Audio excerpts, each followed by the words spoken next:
एखन एकटा हम छठी मैया के गीत सुना रहल छी जे कि लिखने छथि विजयलक्ष्मी मिश्रा, गेने छथि विजयलक्ष्मी मिश्रा। अहाँ सब लाइक शेयर सब्सक्राइब कऽ कऽ आशीर्वाद जरूर देब। धन्यवाद। जय मिथिला जय मैथिली। हमरो पूरा बियौ आस हे राना मैया, हमरो पूरा बियौ आस, हमरो पूरा बियौ आस हे राना मैया, हमरो पूरा बियौ आस। साँझ भोरे हम पोखरि घाट नीपल, साँझ भोरे हम पोखरि घाट नीपल, अर्घक ढाकिला, अर्घक ढाकिला आब हे राना मैया, हमरो पूरा बियौ आस। अर्घक ढाकिला हे राना मैया, हमरो पूरा बियौ आस।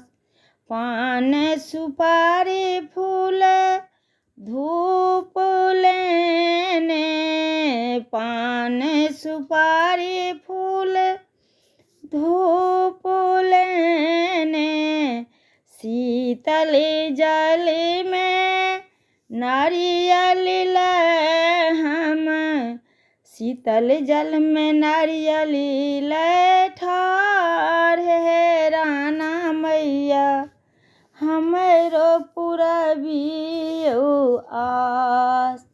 बाँझिन के अहाँ पुत्र फल देलहुँ, बाँझिन के अहाँ पुत्र फल देलहुँ, निर्धन के देलहुँ धान हे छठी मैया, हमरो पूरा बियौ आस।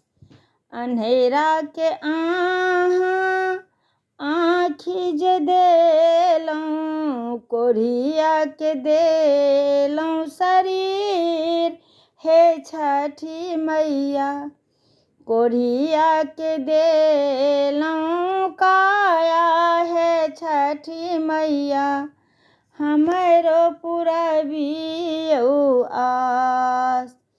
अहाँ के कठिन व्रत जे क्यों केलकै, अर्घक भारी छठी के घाट पहुँचेलकै, अर्घक भार छठी के घाट पहुँचेलकै, तिनकर केलियनि कल्याण हे छठी मैया, पुरेलियै सबटा आस हे छठी मैया, हमरो पूरा बियौ आस। राना मैया हमरो पूरा बियौ आस।